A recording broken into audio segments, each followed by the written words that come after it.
Here is how to legally pay no taxes when selling your own resident or an investment property. Intro.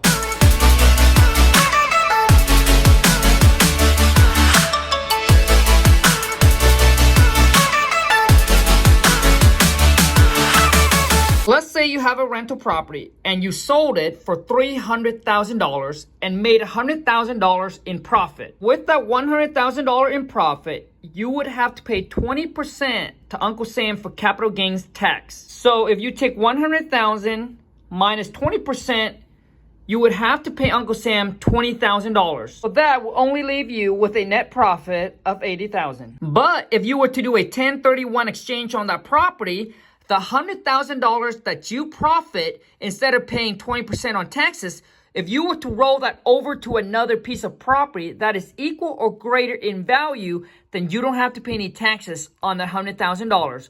Boom! And you can do that as many times as you like. There's rumors that Mr. Biden wants to take away the whole 1031 exchange, but hopefully that won't ever happen. But if he does, I'm sure there's always another loopholes around everything. Now let's talk about if it's your own resident, if your own house, can you do a 1031 exchange on it? The answer is no, all right? But as long as you live in the property for 2 years or more when you go and sell it, you actually don't have to pay any taxes on that profit.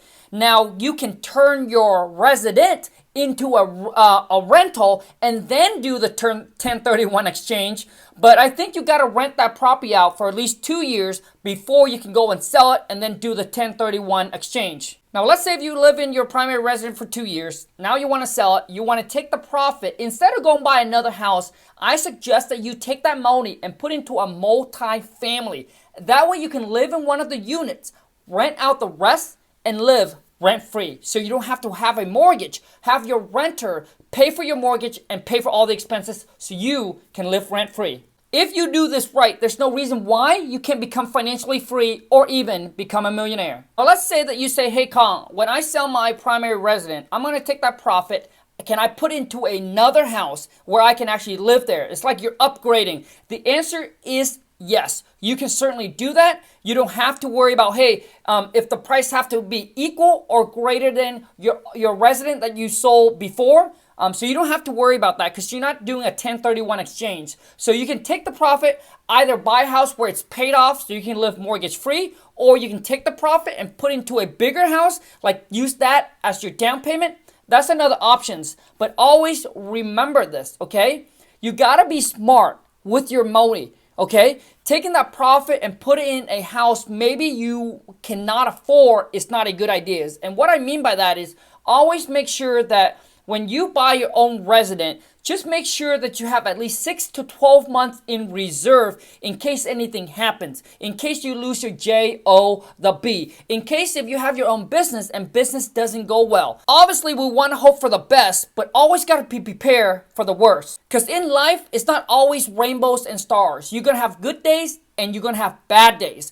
And you got to make sure that you have an umbrella, which means you have reserve for that rainy days, for the bad days to come. And if you can have enough reserve to sustain the bad days, guess what? Boom, you're going to bounce right back up again. But if you don't, it's going to be really, really, really bad. It's extremely stressful and it's extremely hard to start from not just the bottom, but let's just say now you're down and under. That's even worse because you got to dig yourself out of the hole before you can actually start from ground zero and then climb back up again. It's extremely hard. And a lot of times, as an entrepreneur, when we talk about saving, it doesn't sound sexy, but let me share this with you, okay? And you got to understand that it's not about how much money you make, but what you do with the money you make that will set you free. And the importance of having reserve saving.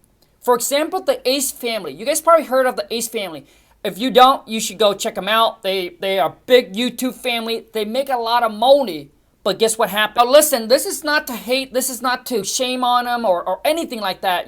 I respect the hustle and all that. And I'm inspired of what they have created, such a big channel, and how much money they actually make from it. So I'm actually inspired by that. And obviously, I wish their family nothing but the best.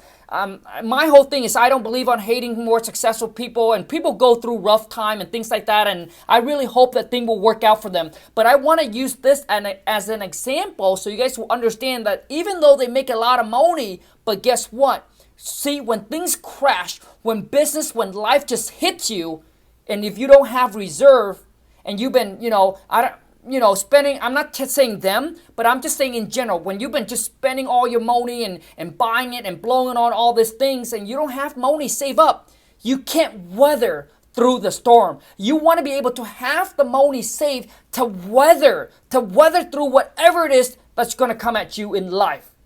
Because let me tell you something, my friend.